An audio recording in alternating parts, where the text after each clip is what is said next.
I knew the day was going to go south when I saw Derek trying to use the espresso machine in the break room. The man looked like he was trying to defuse a bomb, but with less intelligence and more hair gel.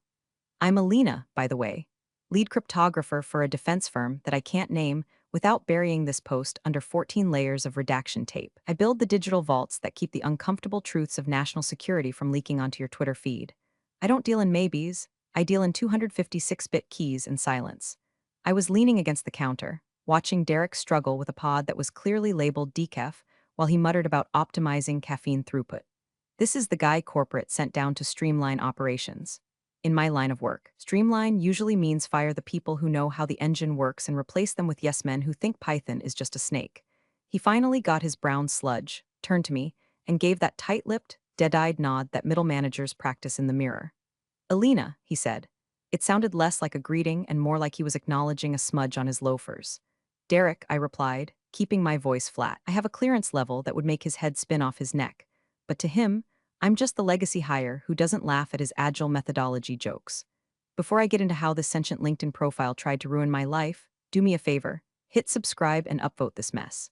It fuels my rage fire, and honestly, seeing the numbers go up is the only dopamine hit I get since I quit drinking coffee to avoid Derek in the mornings. Thanks. You guys are the real MVPs. I walk back to my office, the war room, we call it. It's a windowless box kept at exactly 68 degrees, filled with enough computing power to simulate the universe or mine Bitcoin until the sun burns out. I sat down at my terminal. I was finishing the final encryption layer for a cross-federal pipeline. This wasn't standard corporate code. This was the digital equivalent of pouring concrete over a nuclear reactor. It had to be perfect. One misplaced semicolon, one weak handshake protocol, and half the Eastern Seaboard's grid logic could be compromised. I typed. My fingers move differently when I'm in the zone. It's not typing, it's weaving. I was stitching a safety net out of mathematics. The cursor blinked, a steady heartbeat in the dark. Tap, tap, enter, done. The compile bar filled up, green and soothing. I felt that specific satisfaction you get when chaos is ordered into submission. I locked the station. My protocol is rigid. Lock, token out, verify, leave. I never skip a step. I grabbed my bag and headed for the secure exit to grab a late lunch. The hallway was quiet, the kind of sterile silence that usually costs billions of dollars to maintain. I reached the heavy maglock doors that separate the SIF, sensitive compartmented information facility, from the lobby. I tapped my badge, beep boop, a red light, that was odd. I wiped the card on my sleeve, a universal gesture of futility, and tapped again. Beep boop, red light, access denied. My stomach did a slow roll like a destroyer changing course in heavy seas. These badges don't just fail, they are hard-coded with RFID chips tracked by satellites. A failure isn't a glitch, it's a statement. I looked up at the camera in the corner. Usually, security would buzz me out in 3 seconds, assuming a reader error. 10 seconds passed. Nothing, I had to manually push the intercom. Security, this is Alina. Badge reader on Sector 4 is acting up. One moment, a voice crackled. It wasn't Old Man Miller, the usual guy, it sounded young. Nervous. Hold on. System says, sync issue, I'll buzz you. Click, the door unlatched. I walked through, my internal radar pinging like crazy. A sync issue. Closed loop system? That's like saying a submarine has a sunroof leak. It's technically impossible unless someone took a blowtorch to the hull. I went to the cafeteria, grabbed a sandwich that tasted like cardboard and sadness, and ate it while staring at the wall. My mind was racing. Derek had been hovering around the IT admin desk yesterday. I had seen him whispering with the sys admin, a guy whose password security habits I've personally flagged 3 times this quarter. I went back up, the badge worked on the main lobby turnstile, but it lagged. A fraction of a second delay, to you that's nothing. To me, that's a packet being routed somewhere else before getting approval. Someone was sniffing the traffic on my own credentials. I got back to the war room. The door was locked just as I left it. I swiped in. I sat down and woke the monitor, and there it was.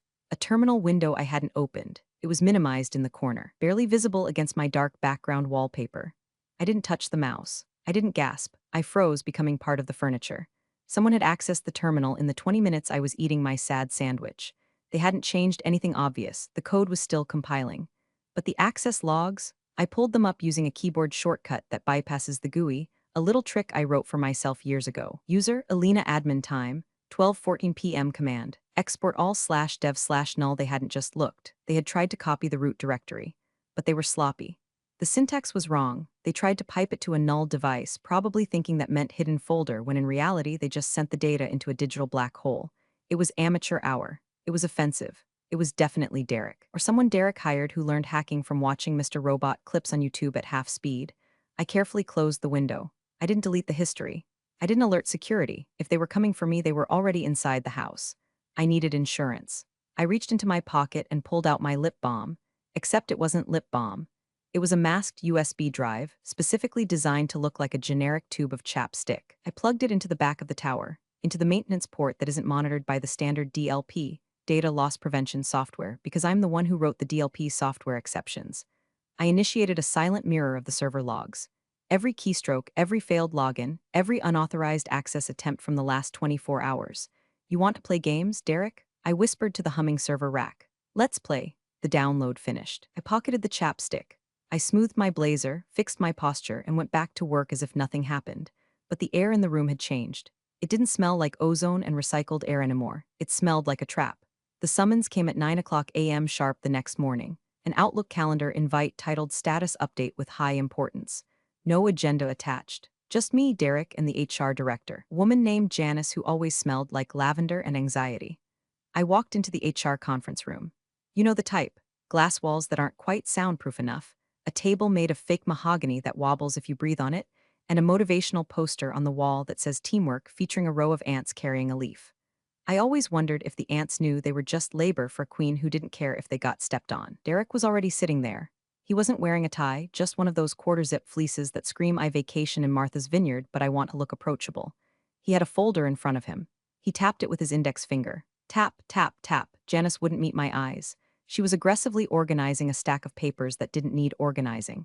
Alina, have a seat, Derek said. He tried to sound grave, but the corners of his mouth were twitching. He was enjoying this. He was practically vibrating with the thrill of power. I sat. I didn't lean back, spine straight, hands folded in my lap. Is there a problem with the encryption rollout? I saw the compile finished successfully. This isn't about the code, Alina, Derek said, opening the folder. He slid a single sheet of paper across the table. It was a printout, standard company letterhead, no Department of Defense seal, no NSA watermark, no timestamps from the Central Clearance Database. Just Arial font, size 12, double-spaced lies. We received a flag during the quarterly security audit, Derek said, his voice dropping an octave to sound authoritative. Your top secret/PSI clearance has been flagged as expired, pending review. Effective immediately, we have to terminate your access to all classified systems. I looked at the paper. It said, subject, clearance revocation. Reason, administrative lapse. I almost laughed. I really did. It took every ounce of my discipline not to cackle like a witch over a cauldron. Clearances like mine don't expire because of an administrative lapse. They are life-monitored. If my clearance was actually revoked, I wouldn't be sitting in a conference room with Derek and Lavender Janice. I would be in a windowless room in DC explaining myself to 3 guys who don't blink. Expired, I repeated. Voice dead calm. That's interesting, Derek. My reinvestigation date isn't until 2027. And usually the adjudication facility notifies the subject directly via secure mail before notifying the contractor. Derek waved his hand dismissively. The bureaucracy is messy, Alina. You know that. The point is, without the clearance, you can't be in the building. You can't touch the terminals. You're a liability. Janice finally spoke up, her voice trembling. We have prepared a severance package, standard 2 weeks plus COBRA. If you sign the NDA regarding your departure today, I'm not signing anything, I said. The room temperature dropped 10 degrees. Derek stopped tapping his finger. Excuse me, I'm not signing a voluntary separation agreement, I clarified. If you are firing me, fire me. Put it in the system. Terminated due to clearance failure. Do it. Derek smiled. It was a shark smile. All teeth and dead eyes. Fine, have it your way. Hand over your badge and your token. I reached into my bag. I pulled out my badge, the hard plastic rectangle that had been my identity for 12 years. I placed it on the table. Next to it, I placed my RSA token, the little fob with the changing numbers. And the keys, Derek said. What keys? The encryption keys, the master passcodes for the vault. I stared at him. This was it. This was the whole play. He wanted the keys. He wanted to hand them to someone else and claim he streamlined the department. The keys aren't physical, Derek, I said slowly, as if explaining quantum physics to a golden retriever. They are algorithmic seeds. They rotate every 6 hours. I can't just give them to you. The system generates them based on my biometric profile. We'll figure it out, he snapped. Just go. Security will escort you out. I stood up. I didn't look at Janice. I looked Derek dead in the eye. You really have no idea what you're doing, do you? You think this is just IT support. You think you can just swap out parts. I think your time has passed, Alina, he sneered. We need fresh eyes. Loyal, there it was. He didn't want competence, he wanted a lapdog. I turned and walked out. I didn't look back. I didn't slam the door. I walked past the security desk where Old Man Miller looked confused as he took my visitor log signature. Leaving early, Alina? He asked. Something like that, Miller. Take care of yourself. I walked out into the Maryland humidity. The sun was blinding. My car was baking in the asphalt lot. I got in, locked the doors, and sat there for a full minute. My hands were shaking, not from fear, but from the adrenaline dump of holding back a scream. He lied about a federal clearance. That's not just a firing offense, that's a felony. That's go to federal prison and make license plates territory if the wrong people find out. And I was going to make sure the very wrong people found out. I didn't drive home. Home is where you go to lick your wounds. I drove toward Fort Meade. Well, not into the fort. My badge was gone, after all, but to a nondescript office park about 5 miles away. Place with no sign, just a number on the door. It's a listening post, a secure drop site for personnel who need to report a compromised chain of command without using digital channels.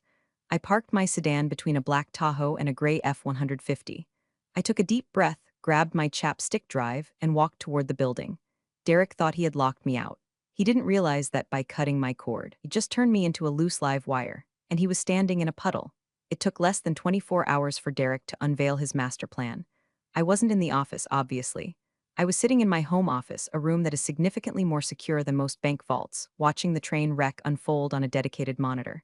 See, here's the thing about being the architect of a system. You always leave a back door, not a malicious one, a maintenance hatch. Break in case of emergency loop that bypasses the standard authentication servers and connects directly to the kernel via a hard-coded IP handshake. It's undetectable unless you know exactly which packet sequence to look for in the noise floor. Derek didn't even know what a noise floor was. I had access to the internal security cameras. Illegal? Maybe. Necessary? Absolutely. Derek had called an all-hands meeting in the war room. He was standing at the front, beaming like he just invented the internet. Next to him was a guy who looked like he was engineered in a lab to be the ultimate tech bro. He was wearing skinny jeans, a hoodie that cost more than my car, and had that meticulously messy hair that takes 40 minutes to style. Team, Derek announced, his voice tinny through the microphone. I want you to meet the future of our encryption division.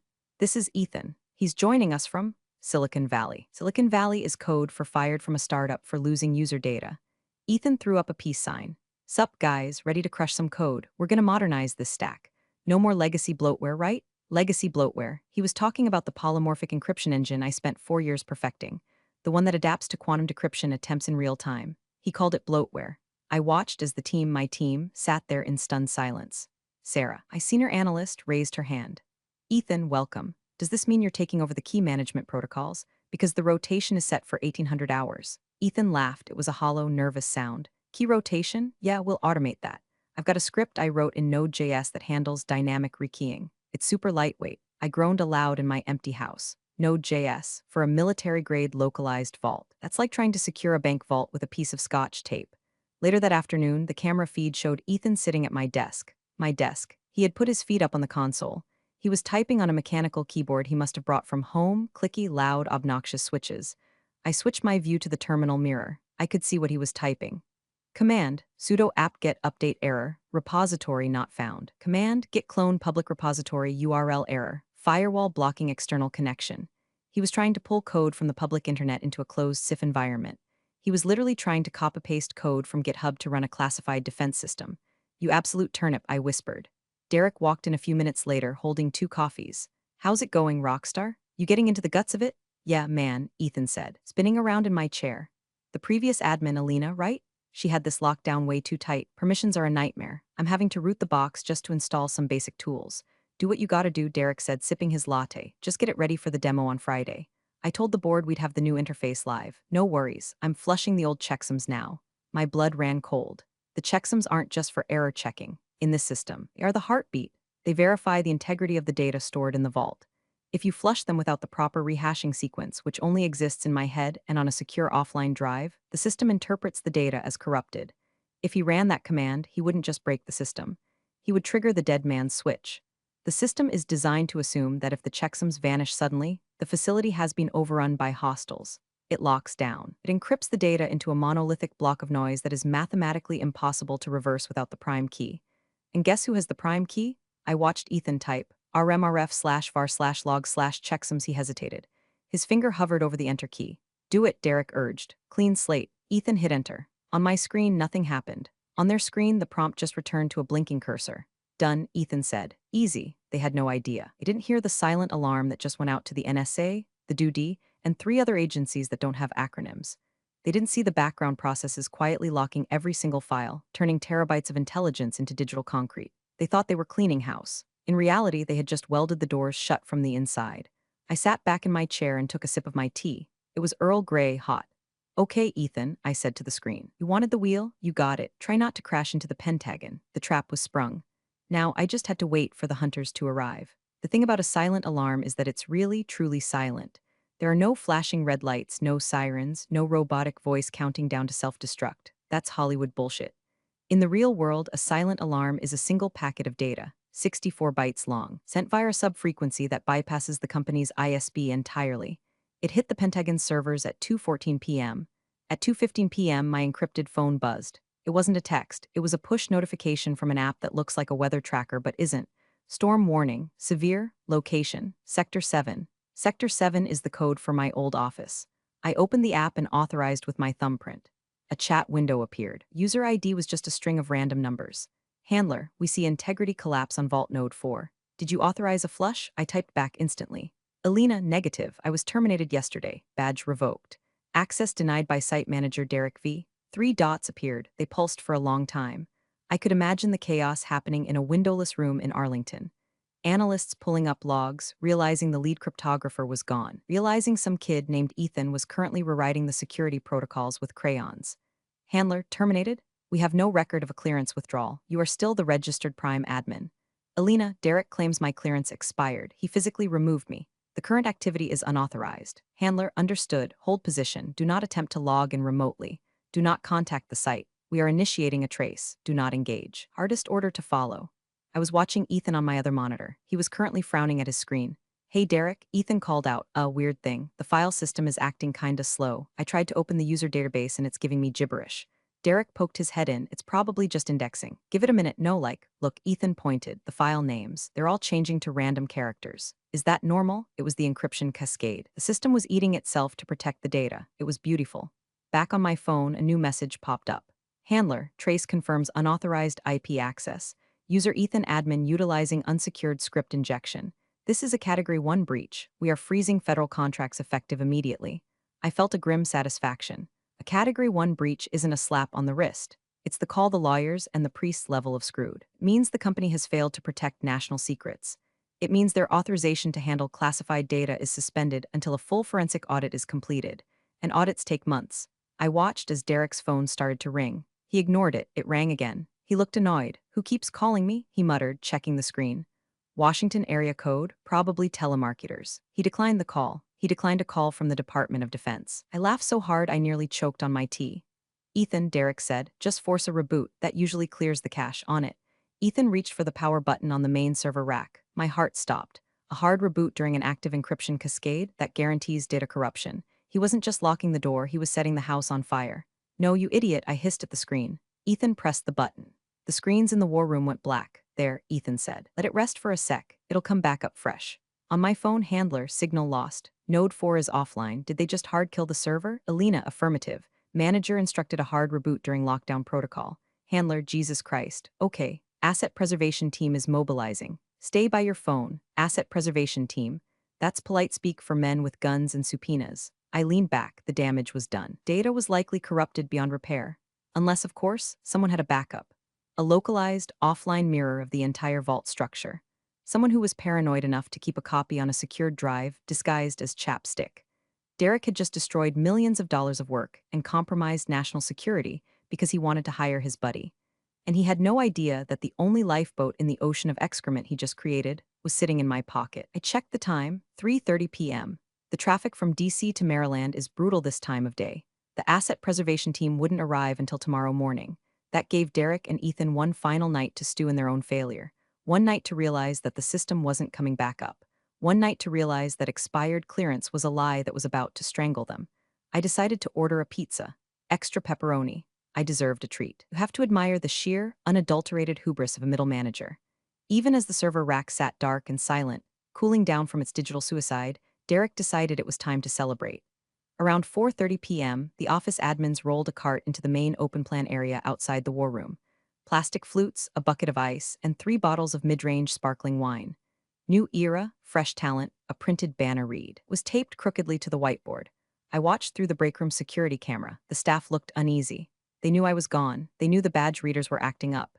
They knew the system maintenance was taking too long, but free booze is free booze, so they gathered round. Derek tapped a spoon against a glass. Ting, ting, ting, everyone gather round, he boomed. He had his arm around Ethan's shoulders. Ethan looked less confident now. He kept glancing back at the dark war room door. He was tapping his foot nervously. I know it's been a turbulent week, Derek announced, flashing his teeth. Transitions are always hard, but sometimes you have to trim the dead wood to let the new growth flourish. Dead wood, that was me. The woman who built the forest he was standing in. Ethan here has already identified massive inefficiencies in the legacy code, Derek continued. We're streamlining the encryption protocols. By Monday, we'll be running 40% faster. To Ethan, the room mumbled. They drank. So, Ethan, Sarah, my senior analyst, asked, swirling her wine, is the system back up? My terminal is still showing a no connection error. Oh yeah, Ethan stammered. It's booting. Big server takes time to. Spin up the platters, spin up the platters. We moved to solid-state arrays 5 years ago. There are no platters, Sarah knew that. I saw her eyes narrow. She exchanged a look with the sysadmin. The wolves were starting to smell blood. Derek clapped his hands. Don't worry about the tech mumbo-jumbo, we'll handle it. Drink up. Inside the war room, the server finally completed its reboot cycle. I switched my view to the internal camera. The lights on the rack flickered on. Amber, amber, amber, they should be green. Ethan slipped away from the party and went back inside. Derek followed him, closing the door. Why is it orange? Derek asked, his voice losing its celebratory timbre. It's just a warning light, Ethan said, typing frantically. It says, volume mount failed, decryption key missing. Well, put the key in, Derek snapped. I can't, the prompt isn't accepting the password. It says user unauthorized. Lockout active. Try the admin override. I did. It's locking me out for 60 minutes after every failed attempt. Derek ran a hand through his hair. Messing up the gel? Okay, call the vendor, call the support line. I can't, Ethan whispered. The support contract ID? It was under Alina's name. When you revoked her access, the vendor portal locked us out too. Silence, pure, beautiful silence. What do you mean locked out? Derek's voice rose to a shriek. We pay them millions. Yeah, but the authentication is tied to the lead cryptographer's biometric token. You took her token, I have it right here. Derek pulled my fob out of his pocket. No, not the fob, her biometrics, her fingerprint, her retina scan. The system needs her to authorize the transfer of ownership. Derek stared at the blinking amber lights. The realization was hitting him. He hadn't just fired an employee, he had thrown away the only key to a billion-dollar safe. Call her, Derek said. What? Call Alina. Tell her. Tell her there's a glitch. Tell her we need her to come in for an exit interview. Final sign-off. Just get her in the building. I watched Derek pull out his phone. He dialed my number. I sat in my living room watching my phone vibrate on the coffee table. Caller Derek work. I took a sip of my wine, a nice Pinot Noir, much better than the swill they were drinking. I let it ring. Ring, ring, ring. She's not picking up, Derek growled. He sent a text. Hey, Alina, hope you're well. Just realized we forgot some paperwork for your severance. You pop by around 5? We want to make sure you get paid ASAP. The smiley face, the audacity of the smiley face. I didn't reply. Then the lights on the server rack turned from amber to red. A steady pulsing red. What's that? Derek asked. Ethan swallowed hard. That? I think that's the data purge warning. If we don't authenticate in 12 hours, it wipes the drives. Stop it. Unplug it. If I unplug it now. The battery backup kicks in and accelerates the wipe. It's a tamper-proof mechanism. Derek slumped into my chair. The party outside was still going, muted laughter filtering through the glass. But in the war room, the party was definitely over. We need her, Derek whispered. We need her back. She's not coming back, Derek, I said to the screen. Not for you, because I knew who was coming instead, and they weren't bringing severance paperwork. The next morning, the office parking lot looked different. The usual commuter cars were there, Sarah's Honda, the sysadmin's beat-up Jetta, but right in front of the main entrance in the spot reserved for Visitor of the Month sat a black Chevrolet Suburban. Tinted windows, government plates, no bumper stickers. It was 7:45 a.m. I wasn't there, obviously. I was watching the external feeds. Derek arrived at 8 o'clock a.m. He looked like he hadn't slept. His fleece was wrinkled. He walked past the SUV, paused, looked at it nervously, and then hurried inside. He probably hoped it was just a routine inspector or maybe someone from corporate. He didn't know that corporate doesn't drive armored subs with satellite antennas on the roof. Inside the war room, Ethan was asleep on the floor. He had clearly pulled an all-nighter trying to brute force my encryption. Empty energy drink cans littered my desk. The server rack was still pulsing red, a slow, rhythmic heartbeat of impending doom. Derek kicked Ethan's shoe. Get up, who's the car outside? Ethan groaned, wiping drool from his face. What car? The Fed Mobile out front. Did you call someone? No, I told you I can't even get outgoing email to work. There was a knock on the glass door of the war room. Not a polite knock, a police knock. Hard, authoritative rap. Derek jumped. He smoothed his hair and opened the door. Standing there wasn't the police, it was worse. It was a woman in a gray suit holding a clipboard. She looked like a librarian who kills people for fun. Derek Vance, she asked. Her voice was dry as dust. Yes, who are you? I'm Special Agent Miller, Defense Counterintelligence and Security Agency. We're conducting a spot audit on your facility's clearance logs. We received a notification of irregular activity. Derek's face went pale. Irregular? No, just routine maintenance. Upgrades, Agent Miller repeated. She didn't write anything down, she just stared at him. Is that why your main encryption node is offline, and why we've lost telemetry on the vault? It's a temporary glitch. My team is handling it. Derek gestured to Ethan, who looked like a raccoon caught in a trash can. I see, and where is the lead cryptographer, the registered prime admin? Alina redacted. She's no longer with the company, Derek said. We let her go. Clearance issues. Agent Miller's eyebrows went up, just a fraction of an inch. Clearance issues. Interesting. Our records show her clearance is active and exemplary. In fact, she's the only one certified to operate this node. Well, there was an administrative lapse, Derek stammered, recycling his lie. We're sorting it out. Ethan here is taking over. Agent Miller looked at Ethan. She looked at his hoodie. She looked at the energy drinks. She looked at the red light on the server. I'm going to need to see your access logs, she said, and I'm going to need you to step away from the terminal. Now, wait a minute, Derek tried to bluster. This is a private company. You can't just, Mr. Vance, she cut him off. You are a federal contractor operating a classified vault. You are not a private company. You are a tenant, and right now it looks like you've broken the lease. She motioned to two men who had quietly entered behind her. They weren't wearing suits. They were wearing tech ops gear. They moved past Derek like he was a ghost and started plugging laptops into the server ports. Derek pulled out his phone again. He ducked into the hallway. My phone rang. Caller Derek work, I let it go to voicemail. He texted, Alina, pick up. The feds are here, tell them you quit. Tell them IT was voluntary. I can fix this. I'll double your salary. I laughed. Double my salary? He was going to be lucky if he didn't end up paying legal fees for the next decade. I typed a reply, finally breaking my silence. Alina, my clearance is expired, remember? I can't talk to you. It would be a security violation. I saw him read it on the camera. He stopped walking. He stared at the phone. He looked up at the camera in the hallway, realizing for the first time that I wasn't just gone. I was watching. The silence protocol was over. The noise was about to begin. My own phone rang again. This time it wasn't Derek. It was a blocked number. This is Alina, I answered. Alina, this is Director Hastings, a deep voice said. We have boots on the ground at Sector 7. The situation is messy. They've triggered a Level 4 lockout. I know, I said. I'm watching the logs. Can you fix it if I have physical access? Yes. But I've been trespassed from the property director. Not anymore. Hastings said, I'm sending a car for you. Be ready in 10 minutes. We're going to need the architect to dismantle the bomb. Understood. I hung up. I went to my closet. I put on my best blazer, the dark blue one that makes me look like a shark. I grabbed my bag. I grabbed the chapstick drive. It was time to go back to work. The car Director Hastings sent wasn't a sleek black SUV. It was a military police cruiser. Subtle. Pulled up to the office building at 9:15 a.m. The lobby was chaos. People were whispering, pointing at the government vehicles. When I stepped out of the cruiser, flanked by two MPs in full uniform, the whispers stopped. I walked to the entrance. The automatic doors slid open. The air conditioning hit me that familiar, sterile chill. But this time I wasn't shivering. Old Man Miller was at the security desk. His eyes went wide. Alina, what the? Morning, Miller. I said, not breaking stride. Just here to fix a leak. We marched past the turnstiles.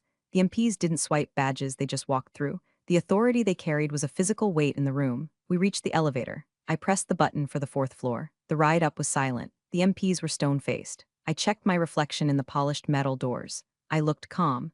Inside, I was vibrating with a cold, sharp energy. This was the moment every wronged expert dreams of. The I told you so tour. The doors opened. The hallway outside the war room was crowded. Agent Miller, the librarian assassin, was there, talking to a very sweaty Derek. Ethan was sitting on a bench, head in his hands. The CEO, a man named Mr. Henderson who usually only showed up for quarterly bonuses, was pacing back and forth, shouting into a phone. I don't care whose fault it is. Just get the system online. We're losing data, Henderson yelled. Derek saw me first, his eyes bugged out. Alina, thank God. Look, tell them this is just a misunderstanding. You can unlock it, right? I didn't answer him. I walked straight up to Agent Miller. Agent, I said, I'm Alina, lead cryptographer. Agent Miller nodded. Director Hastings briefed me. The system is in full lockdown. The current admins, she gestured vaguely at Derek and Ethan, tempted a hard reboot during a checksum flush. Amateurs, I said loud enough for the room to hear. Alina, Derek cut in, trying to regain control. You need to log in. Now we can discuss your rehiring package later. Just fix this. I turned to him slowly. I can't, Derek. My clearance is expired. Remember, you put it in writing. Stop playing games. Derek screamed. The company is on the line. Mr. Vance, one of the MPs, stepped forward. Step back. Mr. Henderson. The CEO froze. He looked at me, then at Derek. What is she talking about? What clearance expired? He fired me yesterday, I said to the CEO. Claimed my federal clearance was revoked. He forged a document to do it. Then he handed the keys to National Defense Secrets to a guy whose password was probably password 123. Henderson turned on Derek. You forged a revocation? Derek, is that true? It was. It was a strategy. Derek pleaded we needed to cut costs. She was too expensive. Ethan said he could do it for half the price. And look what you got for your discount, I said, pointing at the war room door. The red light was pulsing faster now. Critical failure imminent. Agent Miller checked her watch. Miss Alina, the purge cycle hits the terminal phase in 4 minutes. If you can stop it, do it now. Otherwise, we are seizing all physical assets and arresting everyone in this hallway. Arresting? Derek squeaked. Criminal negligence. Mishandling of classified data. Fraud. Agent Miller listed them off like grocery items. I can stop it, I said. I walked toward the war room. The sea of people parted. I felt like Moses if Moses was a middle-aged woman in comfortable heels. I entered the room. The heat was intense. The fans were running at maximum RPM. The screens were filled with cascading red text. Warning, integrity failure. Deletion imminent. I sat in my chair. It still smelled like Ethan's cheap cologne. I'd have to burn it later. I pulled the chapstick drive from my pocket. What is that? Ethan asked from the doorway. This, I said, plugging it into the maintenance port, is what competence looks like. I began to type. The keyboard felt gritty. Ethan had probably been eating chips over it, but I ignored it. I accessed the command line. The system was screaming, a digital panic attack. It was rejecting all standard input. Access denied. Lockdown in effect. I didn't use the standard login. I used the handshake protocol I had stored on the drive. Command, initiate override auth source, USB mount 01 key, 256-bit hash string. The screen paused. The red text stopped scrolling. Analyzing key. The room behind me was dead silent. I could hear Derek breathing, short, shallow gasps. Key verified. Welcome, architect. Architect, I programmed that little welcome message myself. A bit of ego? Sure, but I earned it. Command, abort purge command, restore checksums from backup. A progress bar appeared. 0%, 10%. Is it working? Henderson whispered. Hush, I said. 20%, 50%. The angry red pulsing of the server rack slowed. The lights flickered, turned amber, and then finally a solid, steady green. The fans spun down to a hum. System restored. Integrity 100%. I exhaled. I hadn't realized I was holding my breath. I pulled the drive out and stood up. It's done, I said. The vault is secure, no data loss. Agent Miller stepped forward and checked the screen. She nodded. Good work. We'll need to do a full audit to ensure no backdoors were left by the unauthorized users. She turned to Derek. Mr. Vance, she said, we need to discuss the document you presented to this employee. It was just a memo, Derek said, backing away. Internal HR stuff. Alina, Agent Miller said. Do you have the letter? I kept a copy, I said. I pulled the crumbled paper from my bag, the one he slid across the table yesterday. Miller took it. She read it. Her expression didn't change, but her eyes got colder. This document attempts to mimic a Department of Defense directive. It cites a non-existent statute. It falsely claims a revocation of a federal clearance. She looked at the CEO. Mr. Henderson, are you aware that forging federal security documents is a felony carrying a mandatory minimum sentence? Henderson looked like he was about to vomit. I had no idea. Derek told me she was being let go for performance issues. He never mentioned a clearance revocation. He lied to you, I said simply. He lied to get his friend hired, and he risked the entire company to do it. Derek was cornered. He looked at Ethan for support, but Ethan was busy trying to melt into the drywall. It was a business decision. Derek yelled, his voice cracking. She was unmanageable. She didn't fit the culture. The culture of what? I asked. Incompetence? You're right, Derek. I don't fit that culture. Agent Miller signaled the MPs. Derek Vance, I'm detaining you for questioning regarding the mishandling of classified material and fraud against the United States government. You can't arrest me. I'm a manager. Not anymore, Henderson barked. You're fired, Derek, effective immediately.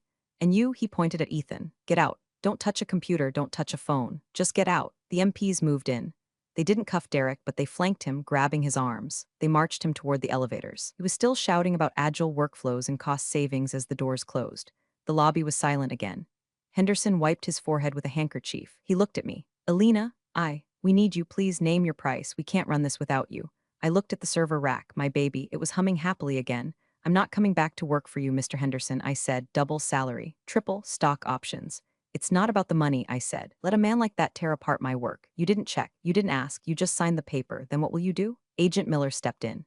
Actually, Mr. Henderson, the department is seizing control of this node. We're moving the contract and the personnel. She looked at me. Director Hastings would like to offer you a position, direct hire. No contractors, no middle managers. You answer to the agency. I smiled. I think I'd like that. The transition was swift. By noon, federal teams were swarming the building, boxing up hard drives and shredding paper files. The company, my former company, was effectively gutted. Without the defense contract, they were just another tech firm with too much office space and bad management. Their stock was already plummeting. Apparently, news of an FBI raid tends to spook investors. I packed up my personal items from the war room. Framed photo of my dog, who has better clearance discipline than Derek, my favorite mug, and my cactus. Ethan was waiting by the elevator with a cardboard box. He looked like a kicked puppy. I didn't know, he mumbled as I walked past. Derek said it would be easy. He said it was just maintenance. I stopped. Encryption isn't maintenance, Ethan. It's language. If you don't speak it, don't try to shout over it. I pressed the button. I didn't wish him luck. Be fine. He'd probably land a job at some app startup ruining user privacy for a living. That's where guys like him belong. Outside, the air smelled sweet. Agent Miller was waiting by the sedan. We have the logs from your USB drive, she said. They confirm everything. Derek's attempts to bypass protocol, the authorized access by Ethan, the negligence, and the revocation letter, evidence in the fraud case. He's looking at significant time and a permanent ban from any government contracting. He'll be lucky if he can get a job managing a shift at a pretzel stand. I nodded. It was enough. Here, I said, handing her the chapstick drive. This is the restored encryption keychain and the source code for the override protocol. I kept it safe. She took it, turning the little tube over in her hand. You kept the nuclear codes on a lip balm stick. Nobody checks the lip balm, I said. Security through obscurity. She actually smiled. A real smile this time. Welcome to the team, Alina. I got into the car. As we drove away, I looked back at the office building one last time. It looked small, insignificant, a glass box full of people pretending to be important. I pulled out my phone. I had one notification left, a LinkedIn request from Derek Vance. Sent 2 days ago. Derek Vance wants to add you to his professional network. I hit block. Then I opened the Reddit app. I saw the upvotes climbing on my post. I saw the comments, people cheering for the crypto queen, people roasting Derek, people asking for updates. You guys want an update? I whispered. We won. I typed out the final edit to my post. Update, the system is safe. The manager is in custody, and I just got a promotion. Moral of the story, you can lie to HR, you can lie to your boss, but you can never, ever lie to the code, because the code always remembers. I locked my phone. The car merged onto the highway, heading toward DC, toward the real work. My clearance didn't expire, it just got upgraded. Funny how some people think a title means power, but forget that real authority isn't something you can fake or hand to a friend. Alina never raised her voice, never made a scene. She just let the system she built speak for itself. And when it did, it asked one simple question. Where is she? That's the thing about quiet professionals. You don't notice them until everything breaks without them. Thanks for watching, and if you enjoyed that one, I've got more coming. See you in the next story.